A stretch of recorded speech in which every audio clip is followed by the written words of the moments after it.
We have another very exciting set of new book releases this week. And there are a few, though, that I wasn't sure exactly what genre that they should fall in. So I just made my best guess, and there will be timestamps that you can click to the different genres, and hopefully you'll agree with where I put it, plus the honorable mention section at the end. We're going to go ahead and dive in without any more of nonsense talking, hopefully. Let's start out with some fantasies. This first one, I have it down. It's kind of an adventure portal. It's the sequel book. So if you have not read the first one, I think you should pick it up. I had so much fun with it. That is All Hell Chaos by Sarah Reese Brennan, the second in the Time of Iron series. The first one was Long Live Evil, and they've already announced the title for the third book. In it, though, your main character, as I said, it's a portal fantasy. She is dying of cancer, and she receives a visitor to her hospital who offers her the chance to go into her favorite fantasy novel series and change her life. And if she can get this very special magical flower in the book series and, bring it back for this lady, then she will be cured and get to actually have her normal life. She's been sick for a few years now. So, like, most of her teenage years were lost to this cancer and being sickness. And she just wants to be well for her younger sister. But of course, being in the story can inherently change the story. And as she thinks that she is doing things in the way that it should be done, she does fall into the villainous role when she gets there. And she's trying to complete the story as she knows it by heart. She knows who this great hero character is. I'm very looking forward to All Hell Chaos. It says, "The Emperor is here, and she made him worse." And that's the tagline, and that will be all I read you. Kind of like for our next book. The next book is also a sequel in an unknown length. I think the last one I talked about might be a trilogy. This one, I don't know if it has said how many books there will be. The Tapestry of Fate by Shannon Chakraborty. Set sail in the second adventure of pirate Amina El Sarafi as her quest to track down magical artifacts brings her to the island lair of a sorceress whose woven enchantments are impossible to flee. The first book, this is nautical fantasy adventure, and you are following a retired pirate captain who she's only in her 40s, and yet she jokes so much, or she doesn't joke. She mentions so much about how she feels so old trying to do the pirating life again. Like, she's a mom. She kind of only went back into this life, though, when the mother of a former crewmate reaches out for help because the said crewmate's daughter is now missing. And the audiobook was fantastic, and I fully intend to do the audiobook for this one as well. After those two, we get to a standalone novel that it sounds interesting. I think it's giving found family vibes. This is The Bone Door by Francis White. When Hop awakens in an ancient labyrinth, he has no memory of his life or how he got there. He does not recognize the mysterious girl trapped with him, and he certainly cannot identify the shadowy figure stalking him, whispering terrible things. But there is one thing he is certain of: he must escape. The only way out of the labyrinth is through the bone door, but it lies behind a series of locked doors hidden across an array of strange realms. To open the way, Hop must complete impossible tasks before time runs out. Before his time runs out. That's probably a very important distinction. Then a historical fantasy, but retelling more of a character maybe. The Lost Book of Lancelot by John Glenn. And I think I know who this second character's name is, but I don't know if that's actually how it's spelled. So if this is not that character, I'm sorry. Hidden away on the Isle of Women, a nameless orphan grows up among a powerful sisterhood, but always at a distance. He hears whispers of a prophecy that may shed light on his destiny and his true identity, Lancelot. Determined to master the skills of knighthood, he begins training in tandem with the handsome Galot. As the two become inseparable, they guide one another toward their truest selves. But no matter how tightly they cling to one another, each has a role to play in the wizard Merlin's grand prophecies. And as they go and become knights in the Round Table and dark secrets from Lancelot's past come back, the next two are definitely ones that fall into the which category should they really go in. First up is the lit RPG, adventure, fantasy, sci-fi, whatever this is, A Parade of Horribles by Matt Dinneman, book 7. I should know that, but I don't. in the Dungeon Crawler Carl series, which, of course, if you haven't heard of it, it's following Carl as he goes out one stormy January night because his ex girlfriend's cat has decided to leap from the window ledge into the tree and she cannot get herself back inside. This is a prize person show cat, so she is super prissy.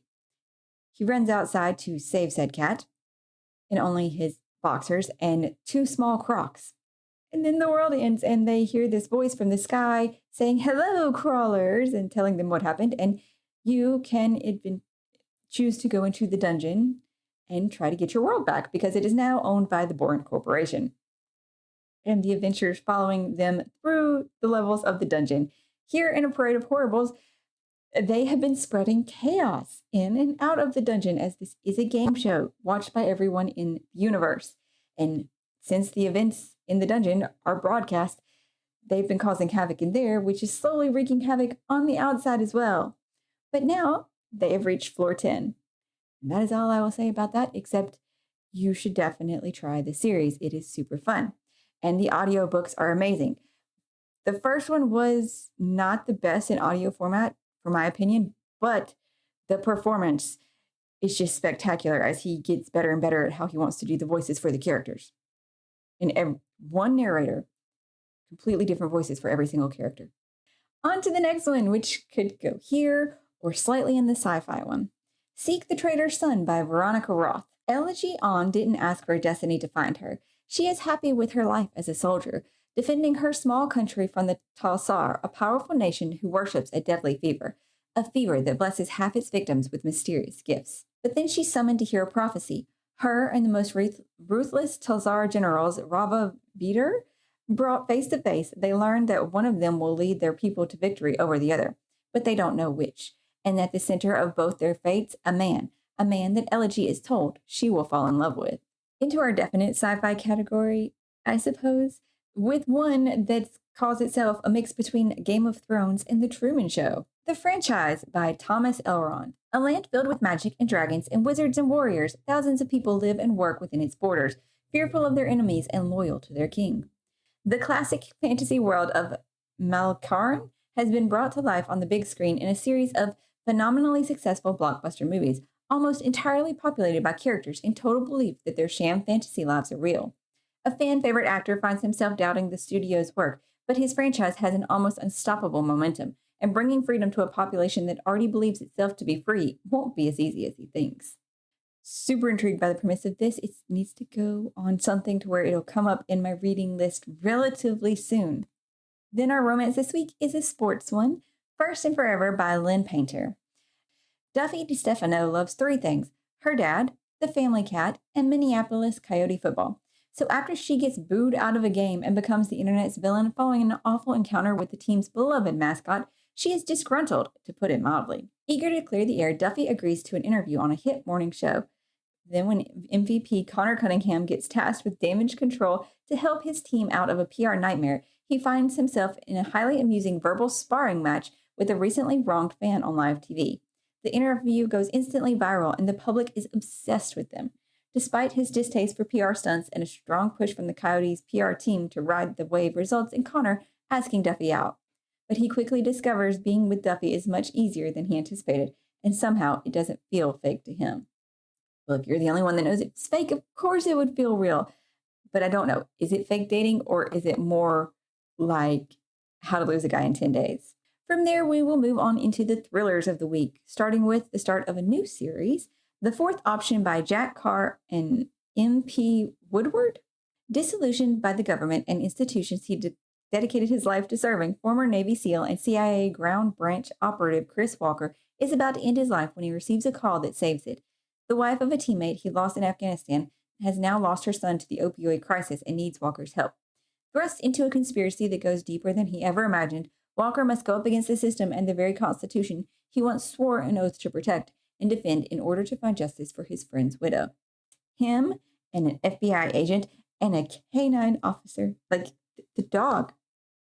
There will be a dog companion, and that sounds awesome. Then more of a psychological suspense bendy one, Make Me Better by Sarah Gainley. Celia is so tired of being alone. All she wants is to have a family, to belong to someone. That's why she's going to Kindred Cove for the annual Salt Festival held by the secluded community that lives there. They promise that healing is possible. They promise that transformation is inevitable. There is no grief at Kindred Cove because there is no suffering. Nothing is ever lost. Celia knows that, and at the mysterious island surrounded by that impossible, ever-growing reef, she will find herself. Now, the earlier reviews for this one were fairly mixed. Our next one follows a group of influencers seeing how far they'll go for their fame. Thanks for watching by Kate Kavanaugh. Michelle Monroe's 15 minutes are almost up. After 10 years online, she's a master at her trade, scamming her fans. But her once bright internet stardom is blinking into oblivion. Brand deals are drying up, the views are plummeting, and even her haters no longer care enough to snark. When she spots an ornate scarlet envelope sitting outside her high-rise condo, she realizes her luck is about to change. It's an invite to an exclusive brand trip for the new energy drink company, Excelsior. The worst she expects is a blowout fight or two, filmed, of course, from multiple angles. But no one anticipates joining a different kind of Mile High Club, witnessing the death of their frenemy at 30,000 feet. Still, the most tragic news of all is that there's no internet on the island, no turn-down service, and only each other in their shared grudges for entertainment. But of course, more bodies will keep dropping, and how long will it take them to figure out what's going on? Our next one up sounds a bit more like a slasher thriller. The Anniversary by Alex Finley. On May 1st, 1992, Jules Delaney and Quinn Riley hardly know each other. Jules is high school queen bee in a small Midwestern town when she survives a brutal attack by the elusive Mayday killer, a predator who strikes every May 1st and then vanishes without a trace. Quinn, a boy from the wrong side of the tracks, is arrested the same night after trying to break up a fight and nearly killing someone. By morning, their lives are forever connected. A year later, Jules is haunted by the trauma and guilt, tormented by one question: why was she spared? Quinn is newly released from juvenile detention and returns home to devastating news: the unsolved murder of his mother. Over the next decade, their lives are revisited on a single day each year, May 1st. The killer, of course, keeps coming back every May 1st. And so, how are they going to fix that? Or what? That's another one that I want to get to, but it's a thriller, so that means it's a standalone and it should be able to be worked in. Our fiction this week looks at siblings and family bonds. The May House by Gillian Cantor. No matter what's going on in the May sisters' lives, the one thing they can rely upon is seeing each other for 1 week each year while staying at their grandmother's beachside home in gorgeous Coronado. As adults, Julia, Emily, and Nora aren't particularly close, spread out across the country and busy with careers, relationships, and the minutiae of life, but their promise to Grandma Vera keeps them anchored together, if only for 1 week every May. One year, Julia, the oldest and most dependable sister, doesn't show, and suddenly Nora and Emily start to question how much they truly know about their sister's life. Multiple perspectives and both timelines, as we are in the past with the girls and their grandma at the house, and then in the present as the sisters are going about their life and thinking about things. And our nonfiction this week is Take Me to Your Leader: Perspectives on Your First Alien Encounter by Neil deGrasse Tyson. It is the culmination of a lifetime of fascination, speculation, and the amassing of scientific data about the possibility of aliens visiting Earth. Drawing on a wealth of depictions from history, literature, pop culture, and film, Tyson applies the universal laws of physics to make the case for what aliens might look like, act like, and how they might travel through the universe to reach us, and what they might think of us upon arrival. Should such an event occur, Tyson further offers useful etiquette tips for your first close encounter. It sounds very amusing for a nonfiction from an astrophysicist.